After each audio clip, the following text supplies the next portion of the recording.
Suman TV ప్రేక్షకులకి నమస్తే. ఈరోజు నేను వచ్చేసిన జూబ్లీ హిల్స్లో ఉన్న ఇపియాన్ పెయిన్ సెంటర్కి. ఎస్, ఇక్కడ పెయిన్ రిలీఫ్ కోసం ఎంతోమంది పేషెంట్స్ వెయిటింగ్లో ఉంటారు. ఎందుకు ఎందుకు ఇంతమంది ఇపియాన్కి వస్తున్నారు?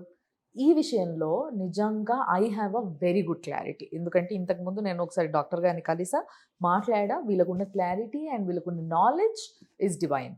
ఎస్, డెఫినెట్గా జనాలకి వచ్చిన వాళ్ళకి క్లియర్గా చెప్పడం వల్ల ఇక్కడికి ఎంతోమంది వస్తుంటారన్న విషయం నాకు క్లియర్గా అర్థమైంది. కాబట్టి నాకున్న డౌట్ని క్లియర్ చేసుకోవాలి అనుకుంటే కూడా this is the right place అనిపించింది. అందుకోసమే ఇక్కడికి వచ్చేసిన. సో ఈరోజు మన ముందు ఉన్నారు డాక్టర్ సుధీర్ దారా గారు.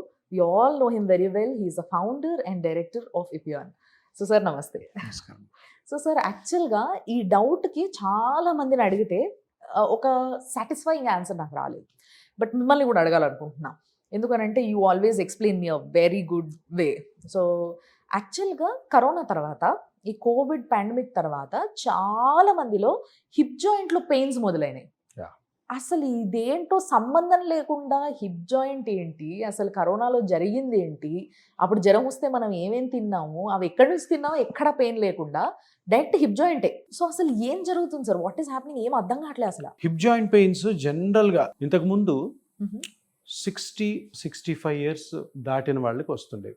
లేదు ఏదైనా హిప్కి యాక్సిడెంట్ అయితే హిప్ జాయింట్ తొందరగా అరిగిపోయి పెయిన్ వస్తుండేది. Otherwise hip joint pain very rare, చాలా తక్కువ చూసేవాళ్ళం.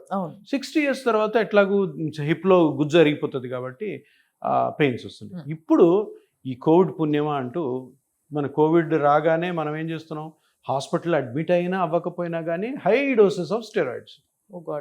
ఒక్కొక్కరికి ప్రెడ్నిసోల్ అయితే 25 mg, ఒక్కొక్కరికి 50 mg. లేదు హాస్పిటల్ అడ్మిట్ అయితే 1 గ్రామ్ పొద్దున 1 గ్రామ్ సాయంత్రం. పాపం వాడిన వాళ్ళకు కూడా తెలియదు వాళ్ళు వాడుతున్న స్టెరాయిడ్స్. వాళ్ళు అప్పుడు ఎందుకు ఏ మందు చెప్పినా కూడా వేసుకునేవాళ్ళు, ఎందుకంటే ఎక్కడ చచ్చిపోతామని. హాస్పిటల్ అడ్మిట్ అయ్యేవాళ్ళు చనిపోతున్నారు, ఇంట్లో టక్కని చచ్చిపోతున్నారు. అది దానికి ఎవరికి అంతు చిక్కక ఇంకా స్టెరాయిడ్స్ ఎటువంటివి అంటే టాబ్లెట్స్, ఇంజెక్షన్స్ అవన్నీ సర్వరోగ నివారణి. ప్రతి ఒక్కరికి స్టెరాయిడ్, ఏం అర్థం కాలేదంటే స్టెరాయిడ్ పెట్టిస్తారు.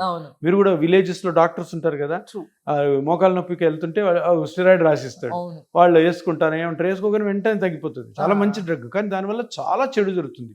చాలా చెడు జరుగుతుందని ఎన్నో సంవత్సరాల నుంచి మనకు తెలుసు, బుక్స్ చెప్తున్నాయి. కోవిడ్ వచ్చిన తర్వాత దాని చెడు లక్షణం ఇంకోటి బయటపడింది. అదేంటి, కోవిడ్ వచ్చిన పేషెంట్కి స్టెరాయిడ్స్ పెడితే హిప్ జాయింట్ మొత్తం స్మాష్ అయిపోతుంది. ఆ కండిషన్ ఏమంటారంటే avascular necrosis of hip. Avascular necrosis అంటే, ఏ వాస్కులర్ అంటే బ్లడ్ సప్లై పోతుంది. ఎక్కడ పోతుంది? ఆ హిప్ జాయింట్లో బాల్ ఉంటుంది కదా, హిప్ జాయింట్ అనేది బాల్ అండ్ కప్ అన్నమాట. ఈ రెండింటి మధ్యలో గ్యాప్ ఉండాలి. ఇది ఫ్రీ మూవ్మెంట్ ఉంటుంది, పెయిన్ ఉంటుంది. ఇది హిప్ జాయింట్. ఇప్పుడు ఈ హెడ్ కి బ్లడ్ సప్లై పోతుంది. ఎందుకు పోతుంది? స్టెరాయిడ్ వల్ల.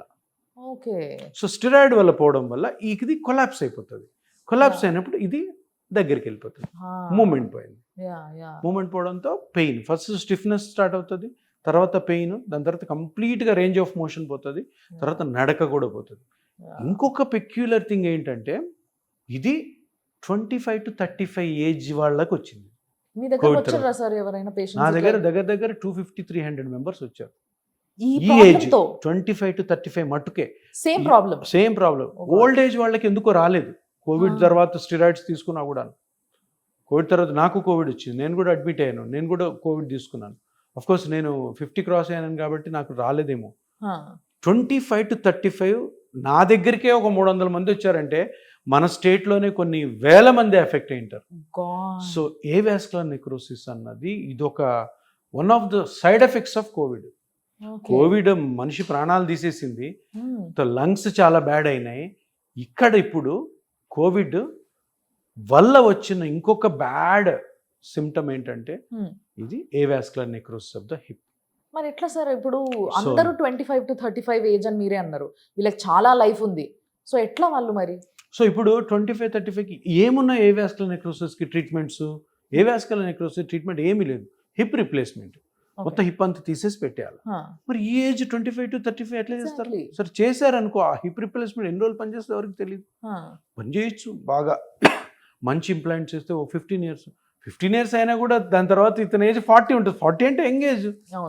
డబ్బులు సంపాదించుకునే ఏజ్, కెరీర్ బిల్డప్ చేసుకునే ఏజ్. దీనికి ఒక కొత్త ట్రీట్మెంట్ ఏంటంటే ప్లాస్మా థెరపీ. Plasma Okay. థెరపీతో ఏం చేస్తాం అంటే ఇప్పుడు ఏమైంది, దీనికి హెడ్కి బ్లడ్ సప్లై పోయింది, ఆ, ఇది కొలాప్స్ అయింది. అవును. కొలాప్స్ అవ్వడం వల్ల గ్యాప్ పోయింది, ఆ, మూమెంట్ పోయింది, పెయిన్ పోయింది. yeah. మనము ఈ ప్లాస్మా థెరపీలోని గ్రోత్ ఫ్రాక్చర్స్ ని ఈ జాయింట్ లో కానీ కార్టిలేజ్, ఇక్కడ లోపల కార్టిలేజ్ ఉంటుంది, ఆ, వేస్తే కార్టిలేజ్ గ్రో అవడం వల్ల ఓకే. మూమెంట్ వస్తుంది. మూమెంట్ వచ్చిందంటే పెయిన్ తగ్గు. అండ్ మరి what about the blood supply? Blood supply ఉండదు ఇంకా, ఇది గాన్. ఇది హెడ్ కి బ్లడ్ సప్లై లేకుండా అది నెక్రోస్ అయినా కూడాను దానివల్ల పెయిన్ రాదు. ఓకే ఓకే ఓకే అది పోయింది కాబట్టి సర్జరీ చేసేసి దాని ప్లేస్ లో స్టీల్ పెడతారు. ఓకే.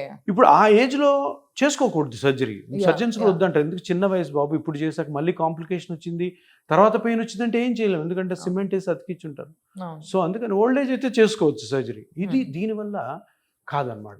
ఓకే. తప్పకుండా కూడాను Huh. ఈ ప్లాస్మా థెరపీ ఇది ఎప్పుడైతే ఒక 8 years బ్యాక్ నేను తీసుకొచ్చాను ఇండియాలోకి, సో ఇది బ్లెస్సింగ్ ఇన్ డిస్గైజ్. ఏంటంటే ఆ కోవిడ్లో జరిగిన ఏవాస్కులర్ నెక్రోసిస్, చిన్న పిల్లలు, ఇది ఈ యంగ్ ఏజ్ వాళ్ళందరికీ కూడా బాగా ఉపయోగపడుతుంది.